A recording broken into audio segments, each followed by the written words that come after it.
Now, I am really contemplating now, would this thing deserve its own video? Probably a yak panther would have, and probably a yak tiger would have as well. But since there's only 8 of these left in the world, with only one still running. Yo guys, a king tiger, a tiger 2 we have here. Don't worry, I'm gonna show you all around it. I'm gonna definitely show you all around it. SDKFZ 182 Panzerkampfwagen 6 aufs B. King tiger. 5 of crew, 180 mil armor, 38 kilometers an hour, almost 70 tons, 88 mil KWK 43 gun with an MG34 as a coaxial machine gun. Numbers built just under 500. Used in Normandy. Lieutenant Richard von Rosen, Heavy Panzer Battalion 503, 11 July 1944, the Tiger II.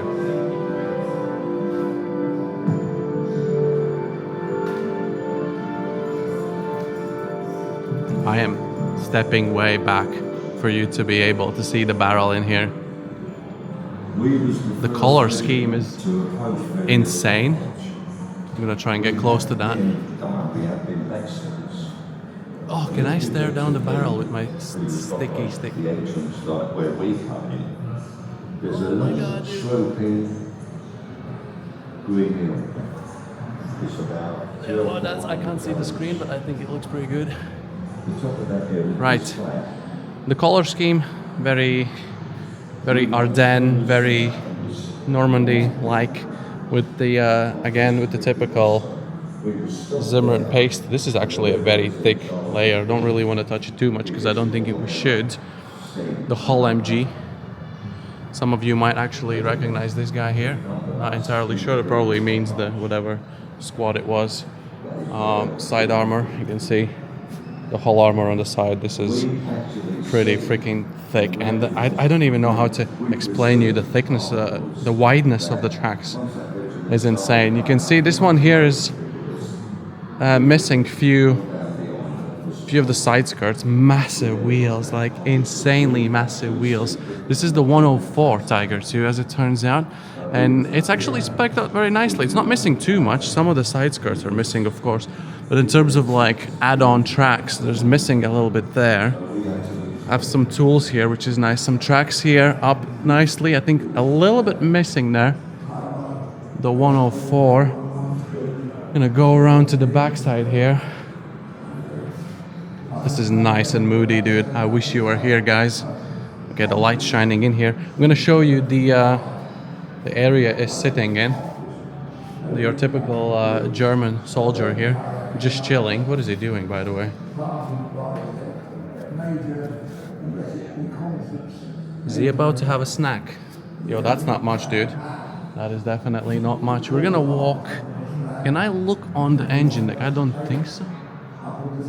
I'm not sure if you're able to see anything there because it's quite dark. You can see the heavy hatch, the back of the turret, which I think was generally main purpose was to load it up with ammo, because you would use the top hatches to escape if you really want to. The massive wheels down here, the massive tracks. Can you imagine? Only 8, well, that's what Google says, only 8 of these left in the world, which I don't actually know which one's the running one. I mean, this looks pretty good to me. I'd have to look for someone to ask to see if this is the one that is running. We're gonna walk around the other side. On the other side's hilariously the back side of the skirts are missing, but the front end is pretty complete if you ask me. All of the things seem to be here. Some track armor missing on the turret. Again, the 104 signage, some of the tools, the insane tracks. It is really dark in here, so I'm happy I bought this camera because it is insanely good. And we can just take a deep breath and just walk around this, just enjoying this engineering. Oh, sorry guys.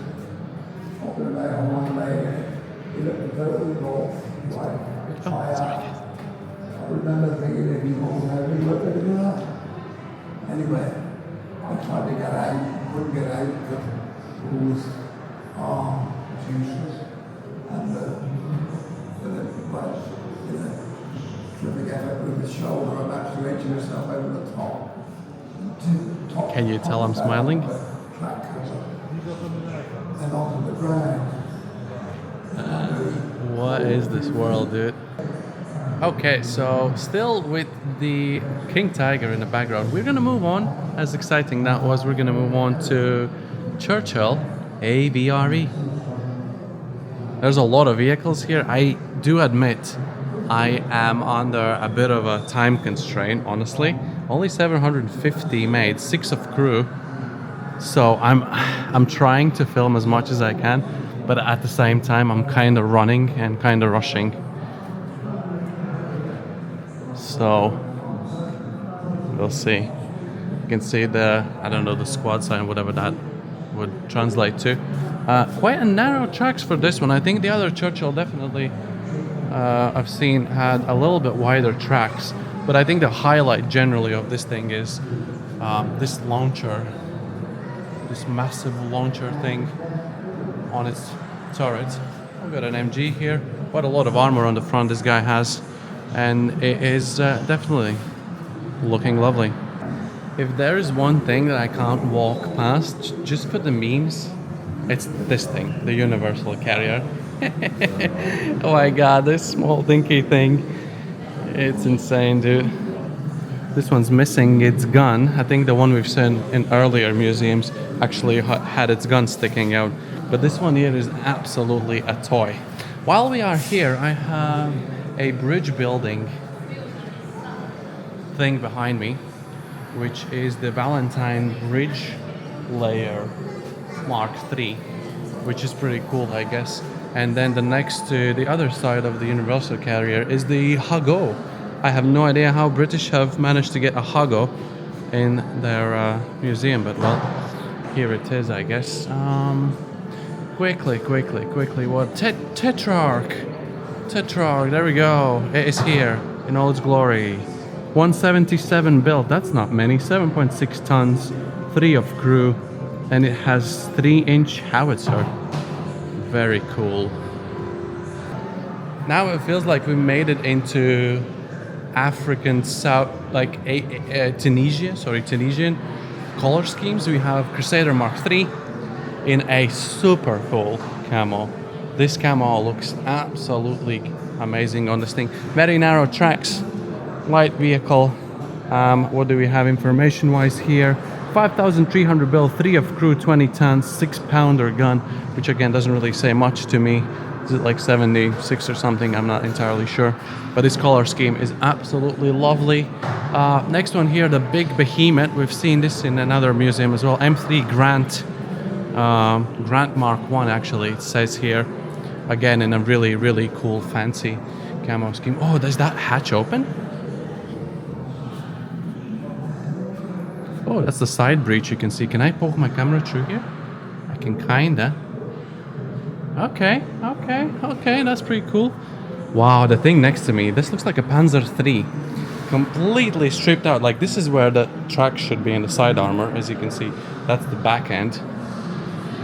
That's the front end. You can see the side turret has been cut out as well. The gunner seat, commander's hatch on top. I'm gonna step back. It's missing its track completely on this side. And there's a lot of like fuel cans or something on top of that. It's actually, yeah, it's a Panzer IIIN with a short stubby 75mm, which is really cool. Rebel. Who's the Rebel? Dingo Scout Car. Okay, definitely sounds like a Rebel. Churchill Mark II with its massive exposed tracks. Cool looking turret, long and tiny gun with a fast reload. Very solid armor on this guy on the front, 100%. Around almost 6,000 of these were built, which I guess it's no surprise we have one in here in the museum. Oh my god, what is this the L3? No way, is it? Carro L3. The child. 2,800 made, 15 mil of armor, 3.2 tons, 2 of crew. I want to say this is a miserable little thing, but this has become as a meme machine. You can actually have a little look inside if there's not a glare, hopefully, one way or another. Towing something. It's small and it's still towing something. SDKF Z251 Alf C. I'd say this is an APC. A lot of these were built, 7.9 tons in a nice Tunisia color scheme, 100%, looks pretty cool. Valentine Mark II infantry tank infantry Mark III Valentine Mark II. That's a weird way of saying these things. We have 7,000 of these built, 17 tons, 2-pounder on the turret, which is pretty cool. It says Manchester. I don't know why it says Manchester, but it does. It's a kind of low and flat tank in itself. M3A1 Stuart. We've seen Stuarts before. A lot of these made before. This is the only difference being in a different color scheme, which actually looks pretty cool with the black tracks.